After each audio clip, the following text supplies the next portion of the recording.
നമസ്കാരം. മലയാളി വാർത്തയിലേക്ക് സ്വാഗതം. കഴിഞ്ഞ 2 ദിവസം മുമ്പാണ് ഹോട്ടൽ ഭക്ഷണം കഴിച്ച ശേഷം വീട്ടിലേക്ക് പോകുന്നതിനിടെ ദേഹാസ്വാസ്ഥ്യമുണ്ടായി നിലമേലിൽ ഒരു കുടുംബത്തിലെ 2 പേർ മരിച്ച സംഭവം. ദിവസങ്ങൾ ഇത്രയും കഴിഞ്ഞിട്ടും ഈ ഒരു സംഭവത്തിൽ മരണകാരണം സ്ഥിരീകരിച്ചിട്ടില്ല എന്നുള്ളതാണ് മറ്റുള്ള ആളുകൾക്കും ഒരു ആശങ്കയുണ്ടാക്കുന്ന കാര്യമെന്ന് പറയുന്നത്. ആന്തരിക അവയവങ്ങളുടെ പരിശോധനാ റിപ്പോർട്ട് കൂടി എത്തിയാൽ മാത്രമേ ഇക്കാര്യത്തിൽ വ്യക്തതയുണ്ടാവൂ എന്ന് പോലീസ് അറിയിച്ചു. ഭക്ഷ്യവിഷബാധയാണ് മരണത്തിന് കാരണമെന്ന നിലപാടിൽ തന്നെയാണ് ബന്ധുക്കൾ.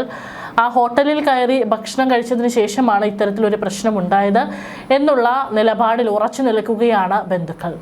കൊല്ലം നിലമേലിൽ റഷീദ ബീവി 59 വയസ്സ്, അവരുടെ മരുമകൻ ഷാജി 48 വയസ്സ് എന്നിവരാണ് കഴിഞ്ഞ ദിവസം മരിച്ചത്. ഷാജിയുടെ ഭാര്യ സജിമോൾ അപകടനില തരണം ചെയ്തിട്ടുണ്ട്. ഷാജിയുടെ 2 ആൺമക്കൾ ഉൾപ്പെടെ 6 പേരാണ് വിഴിഞ്ഞത്തെ ഹോട്ടലിൽ നിന്ന് ഭക്ഷണം കഴിച്ചത്. കൊഞ്ച്, മീൻമുട്ട, അപ്പം, കണവ, പൊറോട്ട എന്നിവയുൾപ്പെടെയാണ് കഴിച്ചത്. ഭക്ഷ്യവിഷബാധയെന്നാണ് തുടക്കത്തിൽ കരുതിയത്.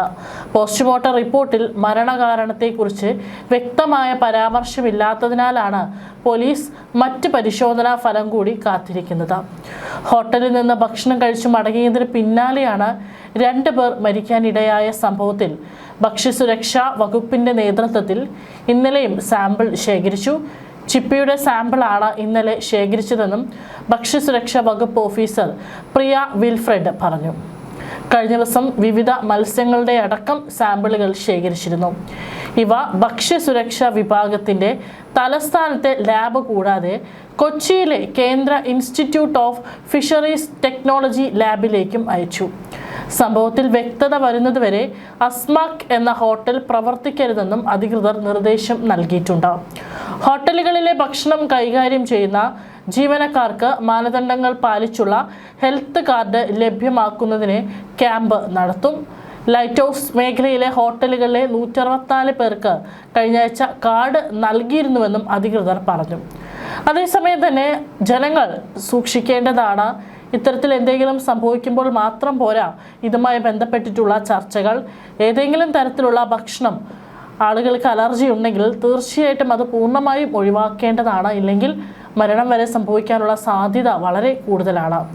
ആരോഗ്യകരമല്ലാത്ത ഭക്ഷണം കാരണം ഉണ്ടാകാറുള്ള ഭക്ഷ്യവിഷബാധ പലപ്പോഴും നിസ്സാരമായി കാണാറുണ്ടെങ്കിലും കൃത്യസമയത്ത് തിരിച്ചറിഞ്ഞില്ലെങ്കിൽ അതീവ ഗുരുതരമാകുമെന്നാണ് ആരോഗ്യ വിദഗ്ധരടക്കം നൽകുന്നത്. പ്രത്യേകിച്ച് ഒരു പ്രത്യേക ഉറവിടത്തിൽ, അതായത് ഹോട്ടല്, സദ്യ, പാർട്ടികൾ, ഇവിടെ നിന്നൊക്കെ ഭക്ഷണം കഴിച്ച ഒരു കൂട്ടം ആളുകൾക്ക് ഒരേ ലക്ഷണം കണ്ടു തുടങ്ങുമ്പോഴാണ് സാധാരണയായി ഭക്ഷ്യവിഷബാധ സംശയിക്കുന്നത്. ക്ഷണത്തിലൂടെ ശരീരത്തിലെത്തുന്ന വിവിധ ഘടകങ്ങൾ ഇതിന് കാരണമാകാം. ബാക്ടീരിയ, വൈറസ്, പാരസൈറ്റുകൾ ശുചിത്വമല്ലാത്ത സാഹചര്യത്തിൽ ഉണ്ടാക്കുന്ന ഭക്ഷണത്തിലൂടെ ഇവ ശരീരത്തിലെത്തുന്നു. ഭക്ഷണത്തിൽ മുൻപേ അടങ്ങിയിട്ടുള്ള വിഷാംശങ്ങൾ വഴിയും രോഗമുണ്ടാകാം. ശരിയായി വേവിക്കാത്ത മാംസം, മത്സ്യം, പാസ്ചറൈസ് ചെയ്യാത്ത പാൽ എന്നിവ അപകട സാധ്യത വർദ്ധിപ്പിക്കുന്നു. ഭക്ഷണം കഴിച്ച് ഏതാനും മിനിറ്റുകൾ മുതൽ മണിക്കൂറുകൾക്കുള്ളിൽ ലക്ഷണങ്ങൾ പ്രകടമാകും. വയറുവേദന, വയറിളക്കം, ഛർദി, പനി, ശരീരവേദന, അമിതമായ ക്ഷീണം, നിർജ്ജലീകരണം മൂലമുള്ള തളർച്ച തുടങ്ങിയവയാണ് പ്രധാന ലക്ഷണങ്ങൾ. ഭക്ഷ്യവിഷബാധയിൽ ഏറ്റവും അപകടകരമായതാണ് ബോട്ടിലിസം എന്ന് പറയുന്ന അവസ്ഥ. ക്ലോസ്ട്രിഡിയം ബോട്ടിലിനം എന്ന ബാക്ടീരിയയാണ് ഇതിന് കാരണമാകുന്നത് എന്നാണ് റിപ്പോർട്ടുകൾ. പ്രധാനമായി ഈ സീ ഫുഡ്, പാക്ഡ് ഫുഡ്, ടിന്നിലടച്ച ഭക്ഷണങ്ങൾ എന്നിവയിലാണ് ഇവ കാണപ്പെടുന്നത്. സാധാരണ വയറുവേദനയ്ക്ക് പകരം കാഴ്ച മങ്ങുക, ഭക്ഷണം ഇറക്കാൻ ബുദ്ധിമുട്ട്, അമിതമായ തളർച്ച എന്നിവയാണ് ഇതിൻ്റെ ലക്ഷണങ്ങൾ എന്ന് പറയുന്നത്. നാഡീവ്യൂഹത്തെ ബാധിക്കുന്നത് കൊണ്ട് 30% വരെ മരണസാധ്യതയുമുണ്ട്. ഭക്ഷണ അലർജിയും ഭക്ഷ്യവിഷബാധയും ഇവ രണ്ടും പലപ്പോഴും ആളുകൾ തെറ്റിദ്ധരിക്കാറുണ്ട്. ഭക്ഷ്യവിഷബാധ ഒരു കൂട്ടം ആളുകളെ ബാധിക്കുമ്പോൾ അലർജി വ്യക്തിപരമായ ശാരീരിക പ്രത്യേകതകൾ കാരണമുണ്ടാകുന്നതാണ്. ഭക്ഷണത്തിൽ ചേർക്കുന്ന പ്രിസർവേറ്റീവുകൾ മാരകമായ അലർജിക്കും കാരണമായേക്കാം. അയല, മത്തി, ഞണ്ട്, കൊഞ്ച് തുടങ്ങിയ കടൽ വിഭവങ്ങൾ പലരിലും അലർജി ഉണ്ടാക്കാറുണ്ട്.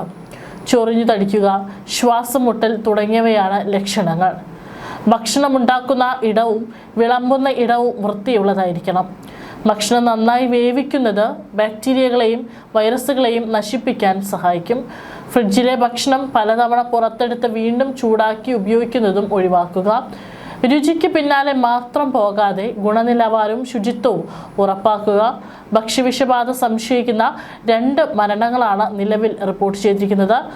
സംഭവത്തിൽ കൂടുതൽ സാമ്പിളുകൾ ശേഖരിക്കാനാണ് ഭക്ഷ്യസുരക്ഷാ വകുപ്പിന്റെ തീരുമാനം. മീൻ വിഭവങ്ങൾ കഴിച്ച് 3 പേർ കൂടി ആശുപത്രിയിൽ ചികിത്സയിലായതോടെയാണ് സംഭവത്തെ കൂടുതൽ ഗൗരവത്തോടെ കാണാൻ അധികൃതരും ഇപ്പോൾ തയ്യാറായിരിക്കുന്നത്. വിഴിഞ്ഞത്തെ ഹോട്ടലിൽ നിന്ന് ഭക്ഷണം കഴിച്ച് 2 പേർ ആശുപത്രിയിൽ ചികിത്സയിലായതോടെയാണ് ഹോട്ടലുകളിൽ നിന്ന് സാമ്പിൾ ശേഖരിക്കാൻ ആരംഭിച്ചത്. പാളയത്തും കോവളത്തും ഭക്ഷ്യസുരക്ഷാ വിഭാഗം കഴിഞ്ഞ ദിവസം പരിശോധന നടത്തി സാമ്പിളുകൾ എടുത്തു. എറണാകുളത്തെ സെൻട്രൽ ഇൻസ്റ്റിറ്റ്യൂട്ട് ഓഫ് ഫിഷറീസ് ടെക്നോളജിയിലേക്കാണ് സാമ്പിളുകൾ അയക്കുക.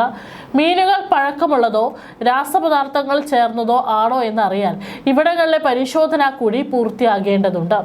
കൊല്ലം സ്വദേശികളാണ് വിഴിഞ്ഞത്തെ അസ്മാക് ഹോട്ടലിൽ നിന്ന് ഭക്ഷണം കഴിച്ചതിന് ശേഷം മരിച്ചത്.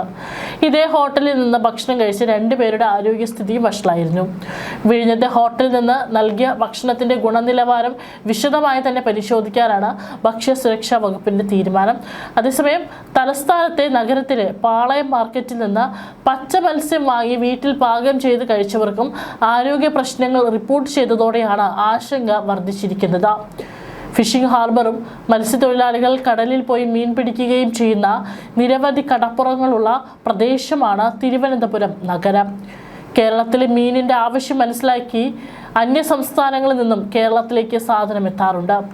പണ്ടുകാലത്ത് തമിഴ്നാട്ടിൽ നിന്നും കർണാടകയിൽ നിന്നും മാത്രമാണ് മത്സ്യം എത്തിയിരുന്നതെങ്കിൽ ഇപ്പോൾ ഗുജറാത്തിൽ നിന്ന് വരെ കേരളത്തിലേക്ക് മീൻ എത്തുന്നുണ്ട്.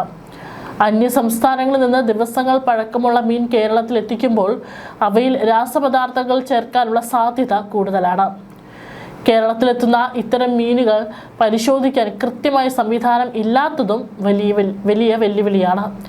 ഏതായാലും ഇവിടെ സൂക്ഷിക്കേണ്ടത് അല്ലെങ്കിൽ ശ്രദ്ധിക്കേണ്ടത് ജനങ്ങളാണ്. ഓരോരുത്തർക്കും ഓരോ തരത്തിലായിരിക്കും അവരുടെ ശാരീരിക അവസ്ഥ എന്ന് പറയുന്നത്. ചിലർക്ക് ചില ഭക്ഷണം അവരുടെ ശരീരത്തിന് ഒട്ടും ചേരാത്തതായിരിക്കും, പലതരത്തിലുള്ള റിയാക്ഷനുകൾ ഉണ്ടാകാനുള്ള സാധ്യതയുണ്ട്. എന്നാൽ മറ്റു ചിലർക്ക് ഭക്ഷണം എല്ലാം ഒരുപോലെ തന്നെയായിരിക്കും, പ്രത്യേകിച്ച് കുഴപ്പങ്ങളൊന്നും ഉണ്ടാവില്ല. ഇങ്ങനെ ഏതെങ്കിലും ഭക്ഷണം തനിക്ക് അലർജി ആണ് എന്ന് കണ്ടെത്തിയാൽ പൂർണ്ണമായിട്ടും അത് ഒഴിവാക്കുക തന്നെ ചെയ്യണം.